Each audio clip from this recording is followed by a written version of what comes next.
Good evening to one and all. It's a great pleasure of mine to introduce my very dear friend, Prasanna Krishnamurthy, on this evening's talk. So I've known Prasanna for about 20 years now. So we have been through from our University of Texas at Dallas days. So both of us came back to India. I think he came back to India a couple of years before I did. And he's been at Elena Networks as their technical architect, if I'm not wrong. And then he went on to be the CTO for Microsoft Ventures, from where Vakil Search also graduated. And it was during this time that Prasanna introduced me to Vakil Search. And yeah, here now I'm at Vakil Search for the past 4 years now. So from there, he went on to take the role of Chief Bullshit Director. So that's what he calls himself at Upeka Catalyst. That's a company that he and his friend Tyagarajan started.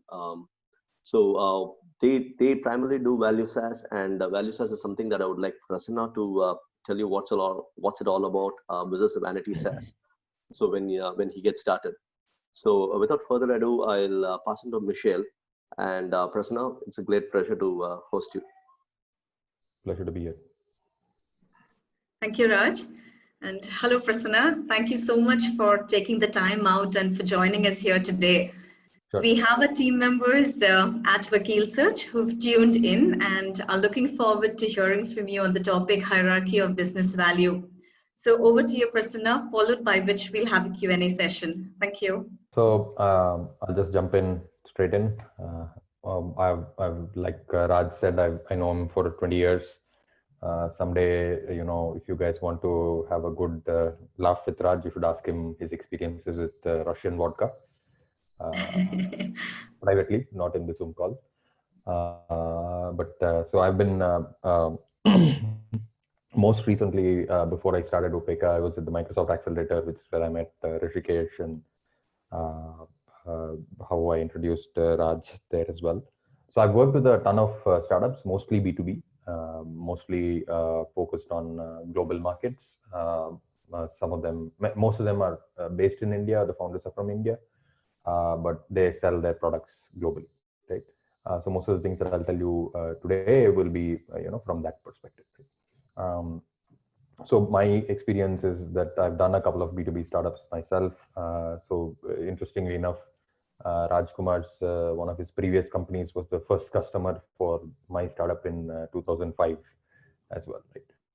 And been building products in India from 2005, and so seen like lots of evolution of how people have been building businesses, products, and all the challenges associated with running a business in India, and so on and so forth. My wife is a customer of Vakil Search, so she has some. She's basically paying her taxes through Vakil Search and getting all the filings done through Vakil Search and stuff like that.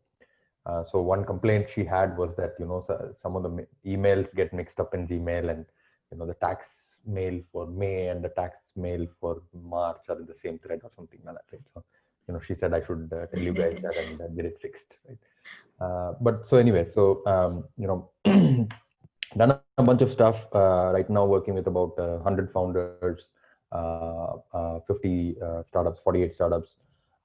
And this is really our mission, right? And so what we believe, and that's where the value SaaS versus what this says is no vanity SaaS kind of comes in. Essentially, is that there are lots of ways to build businesses. When you build businesses, the business might make money, but in many cases the founders don't necessarily make money. So we want to help founders build value SaaS businesses. So what is that? That means that build a software product company which delivers value to the customer, value to the employees, value to the founders, and value to the other stakeholders, right? So I'm just going to deep dive into that in the next slide. But essentially our mission as of 2 years ago to the next 10 years is about helping 1,000 founders build their own meaningful founder financial outcomes by building value SaaS businesses, right? And so the thought process is that, a small team of good domain experts can build businesses which are software product businesses which build recurring revenue, and can build it to a scale where each of them can earn between $1 million to $10 million in 5 to 7 to 10 years. which is a great financial outcome for anybody in India. Right? So that's the goal for us. That's the mission for us. And so how do we do that, right? So typically, what happens is in so many cases is that can you folks see my screen still? Yes. So what happens is how many of you have heard of the Maslow's hierarchy of needs? Anybody? Yes. I'm sure we all have. We all have, great.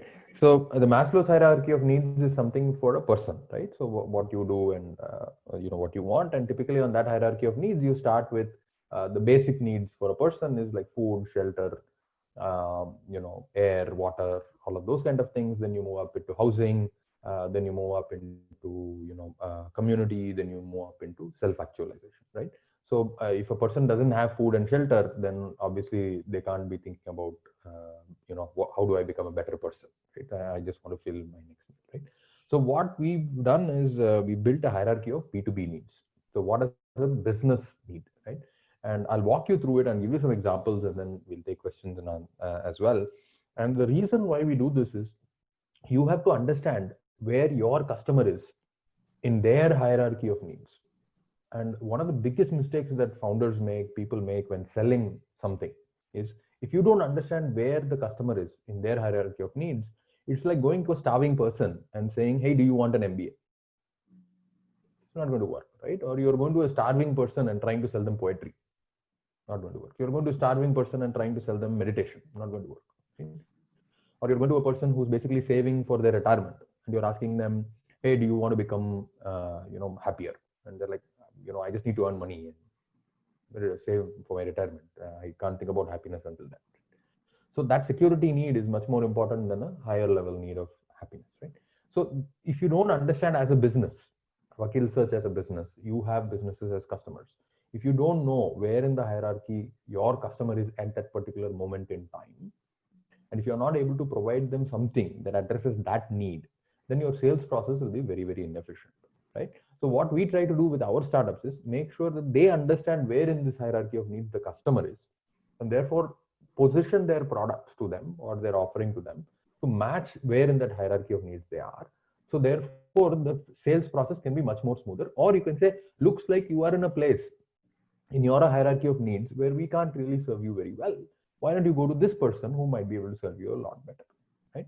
So I've not tuned this presentation for Vakil Search. This is generic, but you'll start seeing elements of where different things can apply, right? And so the first level of hierarchy of need for any business, right, is regulation and compliance. If you want to set up a business and if you want to bill your customers, if you want to buy something, if you want to sell something, the regulation and compliance is the first layer which is built, right?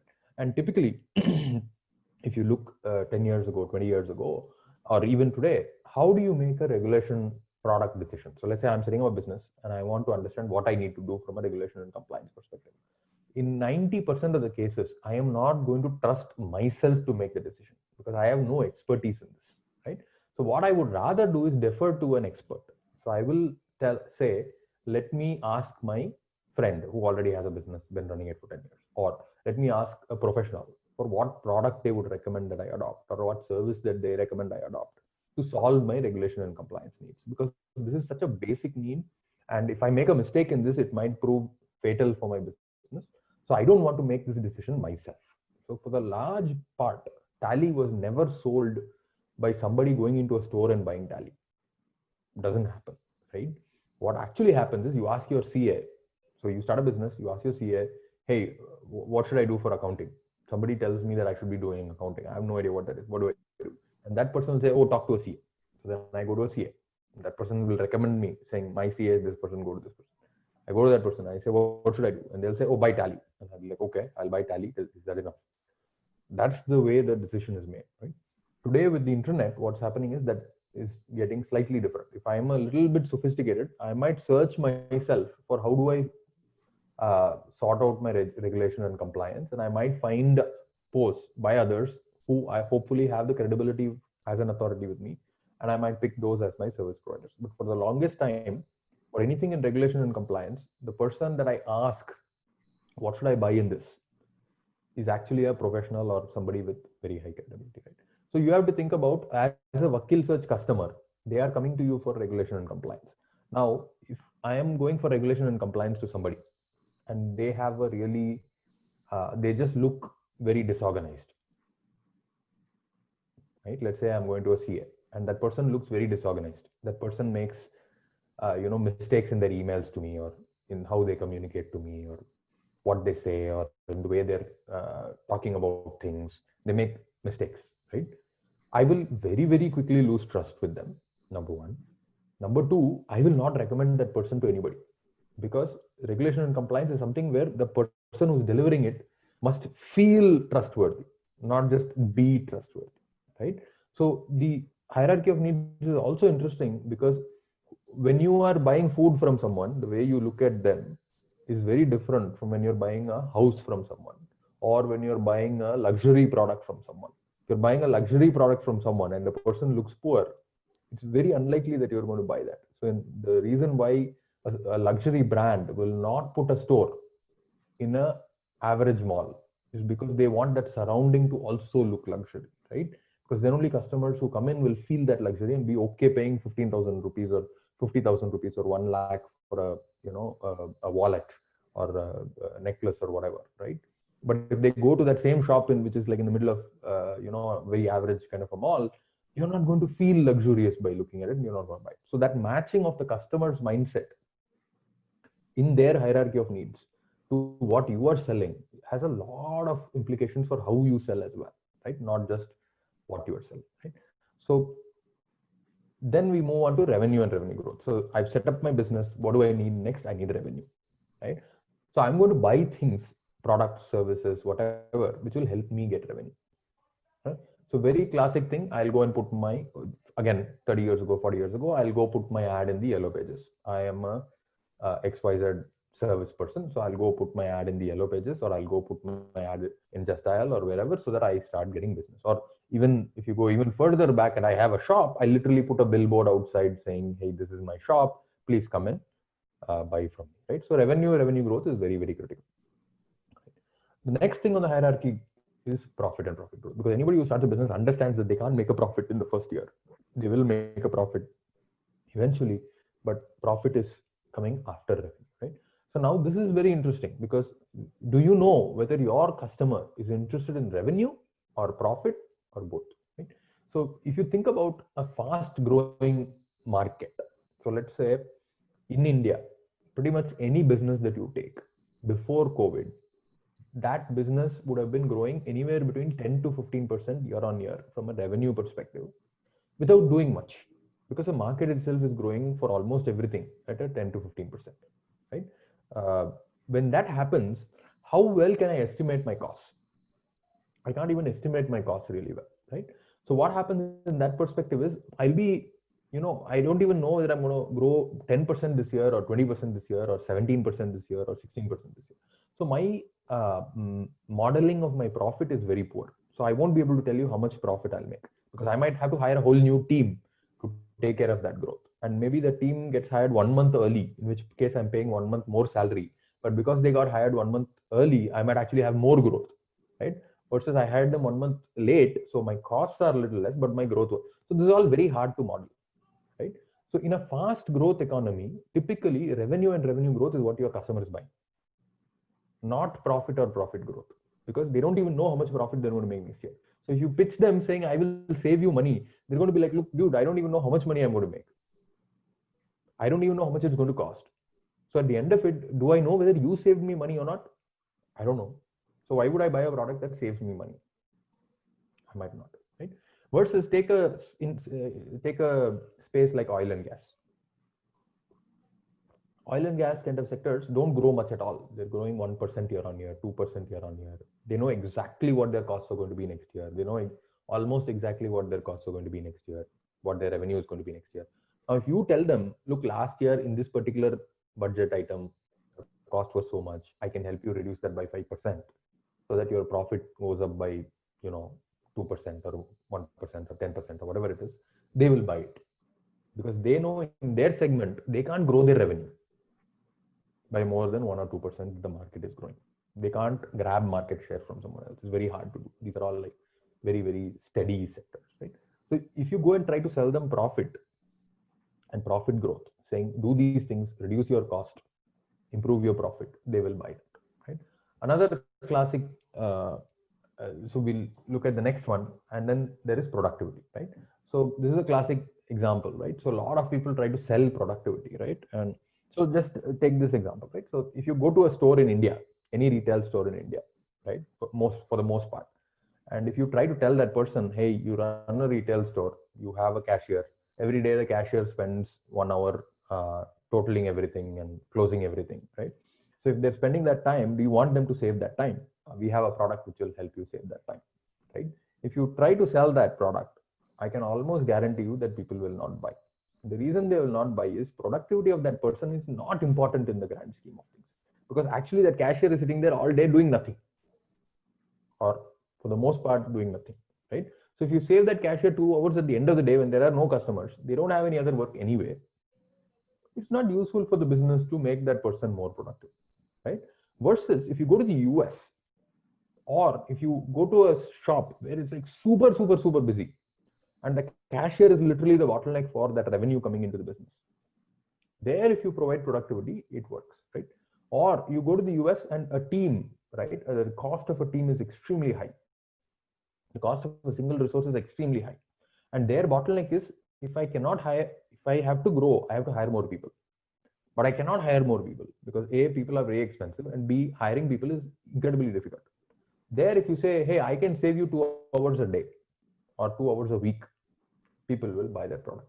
So productivity can be sold only to a business which is bottlenecked by productivity from a growth perspective. You can't sell productivity to a business where their people are idle, not doing anything. You can't sell productivity as a solution to them in your messaging, in your positioning, and it will not sell, right?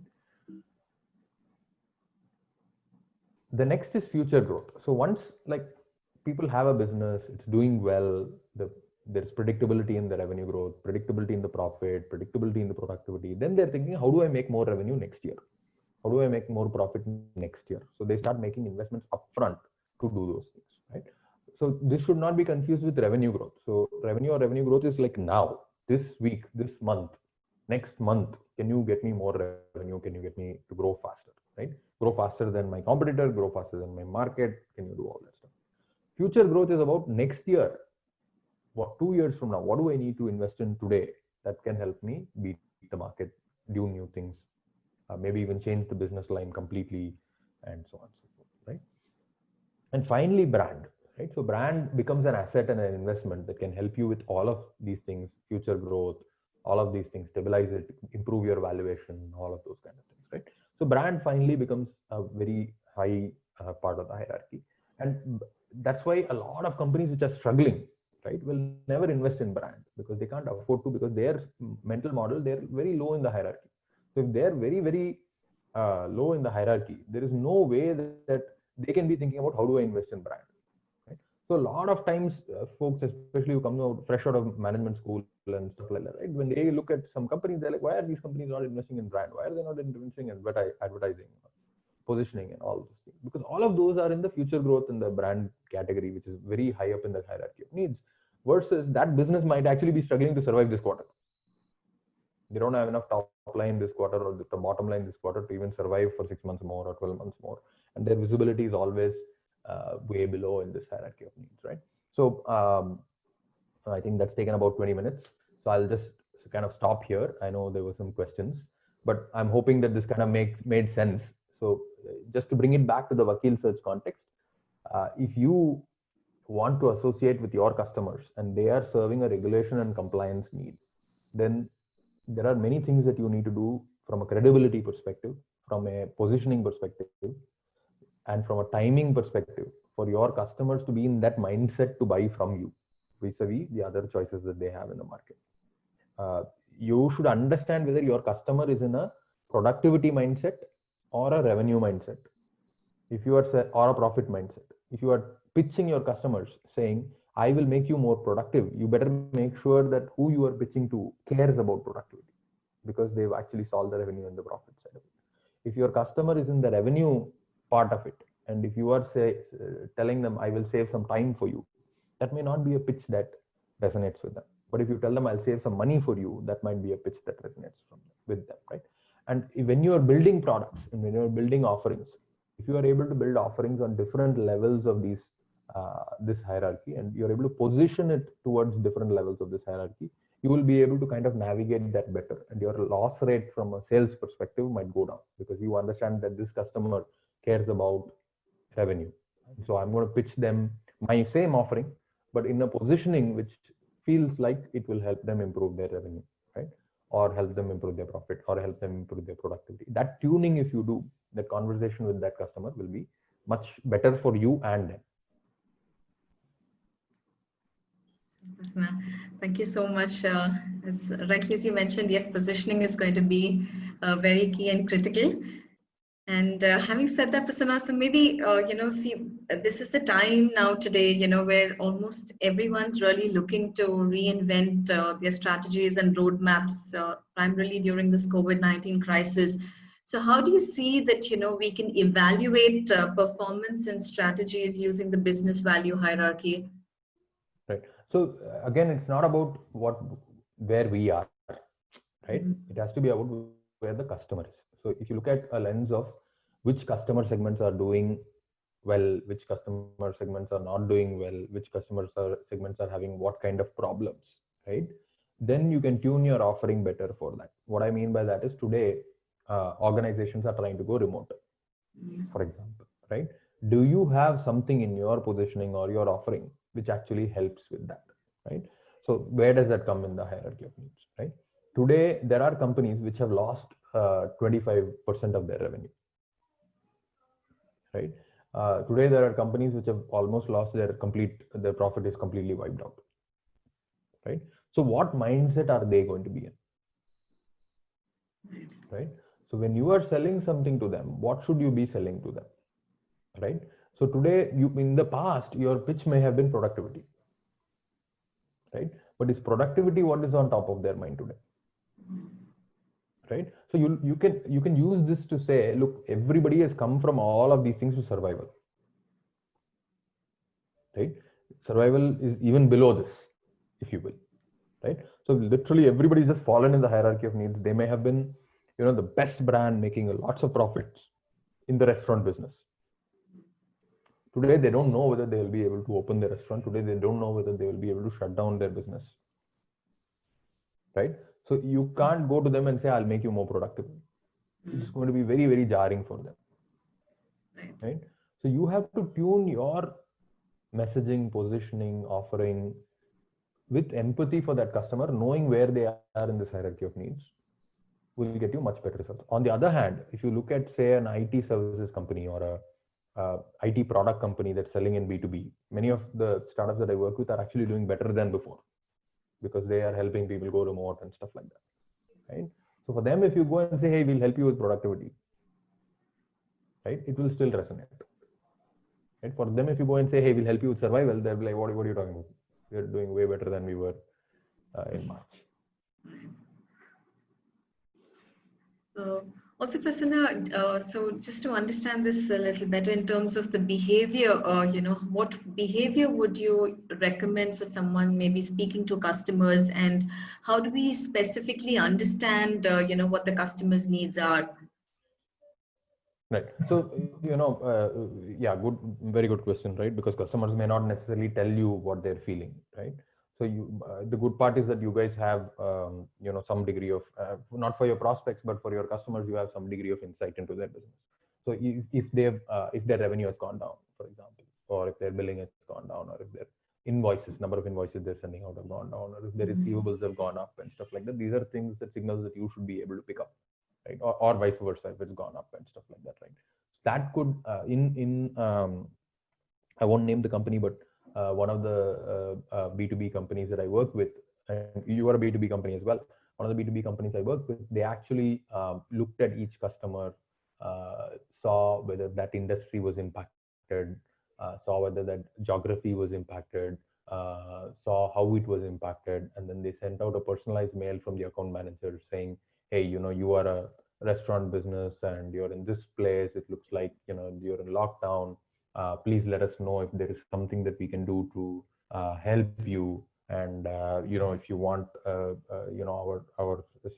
team is there to help you in any way you want, and we're available for you, right?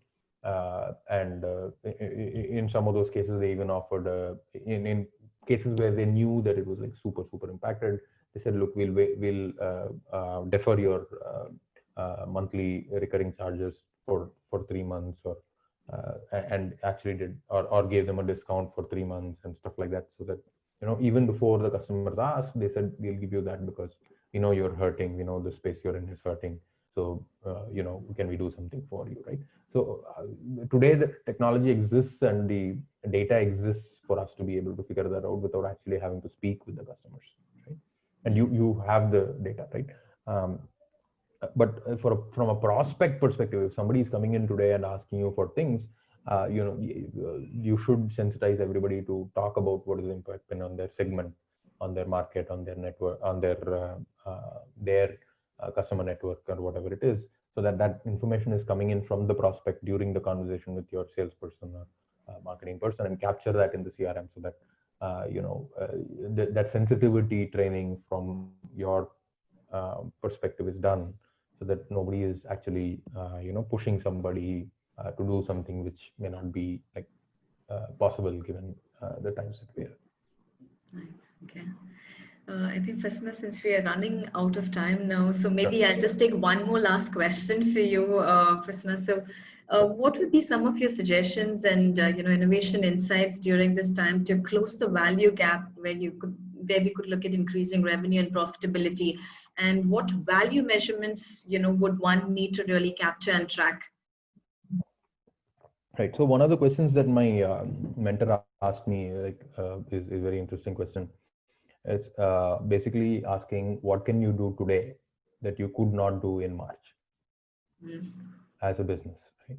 And so as a business, for us today, when we have tried, for myself, right, and when we have tried to do things remotely in the past, it has not always worked, right? Because there's a certain degree of resistance in doing things remotely, and so on and so forth, right? For example, this conversation, you would not have set it up as a Zoom call with everybody. You would have said, why don't you, when you come to Chennai next, let's do this kind of thing, right? So this kind of thing has become possible. We have been able to get speakers from around the world, not just speakers in Bangalore. So that's something that became possible for us to hold sessions with our own founders. We had to figure out ways of doing it digitally that we did not know was possible before, right? So those kind of things, right? So you as a business have to ask, what can I do for my customer now that I could not do before? What kind of customers can I work with that I could not work with before? And you may get some very interesting answers, right? Many old school CAs and CS folks may not be used to working in digital kind of interface with their customers, right? So they are going to be struggling. And is it Vakil Search is going to help them with that, or you're going to take their business away, or what are the kind of things that you can do to add more value, right? Because today, at the end of the day, there are so many people doing this business around India in ones and twos and stuff, and they are also going to be struggling because they're used to sending things to people and getting things back and meeting them and doing stuff and all that stuff. Can you enable those folks digitally, for example? So those are kind of things that, and I'm not a domain expert in your business, right?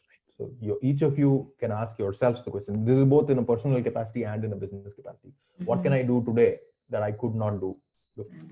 And I've seen very interesting answers to this, right? So somebody said, because I don't have to commute to work anymore, and this person, I guess, is in somewhere on a beach side area, right? That person is now going out on the beach for 1 hour or 2 hours every day, and doing their exercise on the beach instead of at home, because they're saving their time from doing a commute. I know people who have moved back to their hometowns and this is a tier 3 place in Rajasthan, and they have internet connectivity, so they're a software developer. They move back to Rajasthan, they're doing development from there, everything is fine, they're not planning to move back, they're sitting at home, they're eating great food, and that's something that they could do now that they could not do earlier. So I think that's a very useful question to ask. Wonderful. Thank you so much, Prasanna, for joining us here today and for sharing your insights with all of us and with the team here today. And I'm sure we're all looking forward to more opportunities to hearing from you. Sure. And please do take care and wishing you all the very best. Yeah. Thank you All of once you again. take care and stay away from COVID. Yes, Good night. absolutely. Yes, thank Bye. you. Bye-bye.